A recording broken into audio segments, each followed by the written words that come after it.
मैं विवेक देशपांडे से शुरू करूंगी कि विवेक आज क्या मोदी जी को क्या सूझी कि वो आज ब्लास्ट के 12 घंटे 14 घंटे के अंदर उनका प्लेन उड़ गया भूटान के लिए। नीलू, ऐसा है कि आपने शुरू में जो कहा, आपने एक सवाल उठाया, मैं उस सवाल पर ही सवाल उठा रहा हूँ। मुझे लगता है आपका सवाल ही अप्रस्तुत है। वो इसलिए कि आपने पूछा कि अगर मनमोहन सिंह भूटान चले जाते तो क्या मोदी जी उनकी आलोचना नहीं करते। सबसे पहली बात ये कि मनमोहन सिंह जाते ही नहीं। मतलब जितना हम मनमोहन सिंह को समझते हैं, वो इस जो भी दिल्ली में घटना हुई उसकी गंभीरता को समझते हुए वो खुद ही नहीं जाते। तो उनके जाने का सवाल ही नहीं, क्योंकि मोदी और मनमोहन सिंह में फर्क है ना, हमको फर्क करना पड़ेगा। मनमोहन सिंह जाते ही नहीं, इसलिए सवाल ही पैदा नहीं होता, पहली बात। और जहाँ तक मोदी जी का सवाल है, मोदी जी अपने मस्ती में चूर रहते हैं। उनका जो उन्होंने जो सोचा है पहले से, उसमें वो कोई ऑल्टरेशन नहीं करते, उसमें कोई वो बदलाव नहीं करते। और विदेश बहुत दिनों से उनको जाने का मौका इसलिए नहीं मिला है कि पहले वो क्वाड की मीटिंग में नहीं जा पाए, और फिर बाद में जो अभी आसियान का मीट हुआ वहां पर भी जा नहीं पाए, क्योंकि दोनों जगह ट्रम्प थे और ट्रम्प से नजरें मिलाने की उनकी कोई इच्छा नहीं थी, और इसलिए दो जगह उनका जाने का जो मौका था वो उनके हाथ से निकल गया। अब ये तीसरा मौका जो तुरंत आया है, उसको भी अपने हाथ से जाने देते विदेश जाने का, ये तो हो नहीं सकता था, क्योंकि हर महीने में कोई ना कोई विदेश यात्रा करना ये मोदी जी का एक बहुत ही फेवरेट पास टाइम है। मतलब मुझे लगता है कि दुनिया में सबसे ज्यादा देशों को विजिट करने वाले मोदी जी प्रधानमंत्री होंगे भारत के, ऐसा मुझे लग रहा है। और आने वाले 3-4 साल में वो एक रिकॉर्ड एस्टैब्लिश करेंगे, इसके बारे में भी मेरे मन में कोई डाउट नहीं। मुझे लगता है कि मोदी जी दुनिया का हर देश देखना चाहते हैं। हो सकता है कि बचपन से ये इच्छा हो कि मैं पूरी दुनिया घूमूं, पूरी दुनिया देखूं, और प्रधानमंत्री बने तो इस बहाने से दुनिया देखने को मिल रही है, तो क्यों नहीं जाएंगे वो। तो उनका एक फैसिनेशन है विदेश दौरे का। विदेश नीति में उससे बहुत ज्यादा कुछ फायदा हो रहा है नहीं हो रहा है ये बात अलग है, कोई फायदा तो नहीं हो रहा है।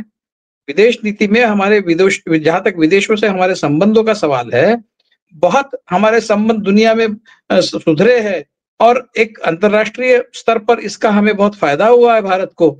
ऐसी तो कोई बात बनी नहीं है। इतने देशों को विजिट करने के बावजूद देश को विदेश नीति के स्तर पर कोई बहुत बड़ा फायदा हुआ है ऐसा हमने देखा नहीं है। लेकिन मोदी जी की जो इच्छा होती है दुनिया का हर देश देखने की, वो इच्छा जरूर पूरी हो रही है, और वो इच्छा इतनी ताकतवर है, वो उसको दबा नहीं सकते हैं। इसलिए वो भूटान चले गए, जबकि उन्होंने वो ये दौरा उनका कैंसिल करना चाहिए था। ये किसी और ने किया होता तो मोदी जी टूट पड़ते उनके ऊपर, और वो अपनी भाषा में, जो भाषा उनको आती है, कनपट्टी कट्टा वगैरह, उस भाषा का इस्तेमाल करके टूट पड़ते।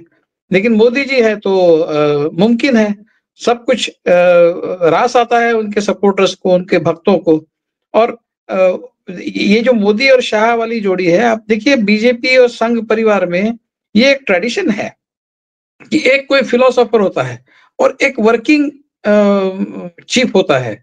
मतलब संघ में जैसा खुद मोहन भागवत कहते हैं, या फिर संघ खुद कहता है कि मैं तो केवल फिलोसोफर गाइड की पोजीशन में हूँ, मुझे जो बताया जाता है। असली प्रमुख तो सरकारी वहां होते हैं, जिनको अंग्रेजी में जनरल सेक्रेटरी कहा जा सकता है। दत्तात्रेय होसबले उनकी वर्किंग जनरल सेक्रेटरी है, तो वो काम करते हैं, और ये जो है वो फिलोसोफर गाइड वाली पोजीशन होती है।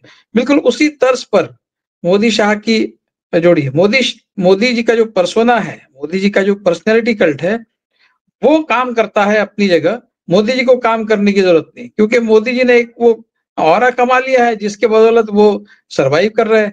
और असली जो पूरी सरकार चलाने का काम है, पार्टी चलाने का काम है, वो अमित शाह कर रहे हैं। तो और अमित शाह एक ऐसे मंत्री है, मुझे लगता है दुनिया के इतिहास में ऐसे पहले मंत्री होंगे जिन्होंने अपने 11-12 साल के कार्यकाल में कभी विदेश दौरा नहीं किया, किसी भी अंतर्राष्ट्रीय परिषद में भाग नहीं लिया, वो इंटरनल सिक्योरिटी के बहुत सारे इंटरनेशनल कॉन्फ्रेंसेस होते होंगे, होम मिनिस्ट्रीज के इंटरनेशनल कॉन्फ्रेंसेस होते होंगे, होम मिनिस्टर्स की इंटरनेशनल मीटिंग्स होती होगी। हमारे रिपोर्टर्स इसका कोई रिपोर्टिंग नहीं करते हैं, ये बात अलग है, लेकिन इस बात का एक इंडिपेंडेंट रिपोर्टिंग होना चाहिए कि भाई ये अमित शाह विदेश दौरे पे क्यों नहीं जाते, किसी विदेशी किसी अंतर्राष्ट्रीय सम्मेलन में पार्टिसिपेट क्यों नहीं करते, ये भारत के बाहर जाते ही नहीं है, क्या है इसके पीछे राज, ये भी देखना बहुत जरूरी है। तो ये पूरा मोर्चा इधर का संभाले हुए बैठे हैं अमित शाह, तो मोदी जी को क्या चिंता है, वो तो जहां जब जाना है तब जा सकते हैं, उसका पूरा फायदा उठाते हैं, और मोदी जी के पर्सनैलिटी कल्ट का फायदा अमित शाह उठाते हैं। तो ये म्यूचुअली एक सिम्बायोटिक रिलेशनशिप जिसको कहते हैं, उस तरह का रिलेशनशिप है, तो दोनों मिलके चला रहे हैं और चल रहा है। बाकी तो पार्टी में कुछ है ही नहीं, केवल ये दो लोग हैं, पार्टी चल रही है और देश चला रहे हैं। इस तरह से इस देश का कारोबार चल रहा है। और आप देखिए वो इतने दिनों तक अमित शाह खुद बिहार में डेरा डाले बैठे थे, जबकि वो गृह मंत्री और पूरा गृह मंत्रालय वहां से चला रहे थे। ऐसा होता है कभी? ऐसा होना चाहिए क्या ऐसा? तो ये सवाल पूछेगा कौन? पत्रकार तो पूछने से रहे, क्योंकि ज्यादातर पत्रकार तो गोदी मीडिया में बैठे हुए हैं। तो इस तरह के सवाल पूछने की मेन जो गोदी मीडिया नहीं है वो भी नहीं पूछती है, क्योंकि उनके ऊपर भी प्रेशर है, वो भी इसके ऊपर कुछ बात नहीं करते।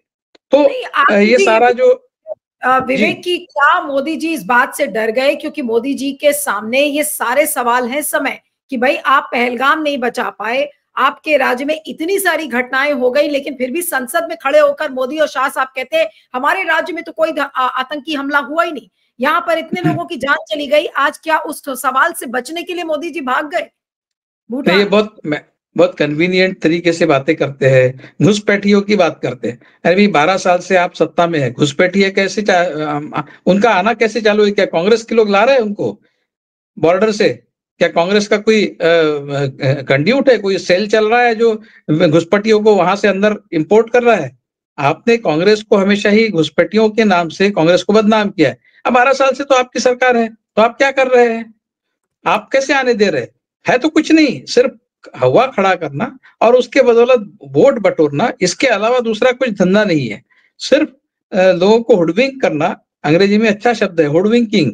तो बिल्कुल उसी तरीके से पिछले 12 साल से काम चल रहा है, केवल प्रचार, प्रोपेगेंडा, सब्सटेंस कुछ नहीं है, सब्सटेंस कुछ नहीं है, जमीन पर काम कुछ नहीं है। आप देखिए ये भ्रष्टाचार की बात करते हैं, जल आपूर्ति मंत्रालय और ये जो स्किल डेवलपमेंट है, ये दोनों इसमें इतने बड़े बड़े भ्रष्टाचार हुए हैं जिसकी खुद केंद्र की तरफ से ही जांच हो रही है अभी।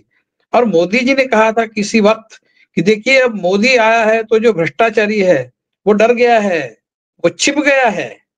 वे आपके आने के बाद भ्रष्टाचारी अगर छिप गया होता तो आपके ही जो फेवरेट फ्लैगशिप स्कीम्स है उसमें इतना बड़ा भ्रष्टाचार होता आपसे कोई? ये तो या तो फिर ये है कि आपके आशीर्वाद से हो रहा है, या फिर ये है कि आपसे कोई डरता नहीं है। दो में से एक कुछ सच है।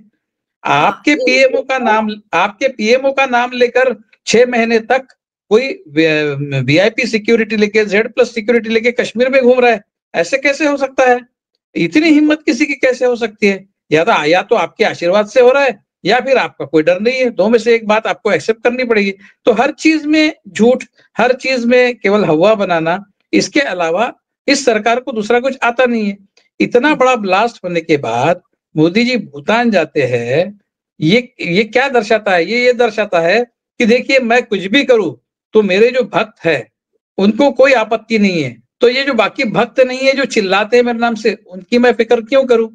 ये है एक सेंस ऑफ सिक्योरिटी उनको है, क्योंकि मोदी जी कुछ भी करे तो सर आंखों पर, ऐसा मानने वाला इतना बड़ा एक सेक्शन है कि मोदी जी उनके बदौलत कुछ भी कर ले तो उनको कोई फर्क नहीं पड़ता है, उनको पता है, इसलिए वो इस हिम्मत से करते हैं।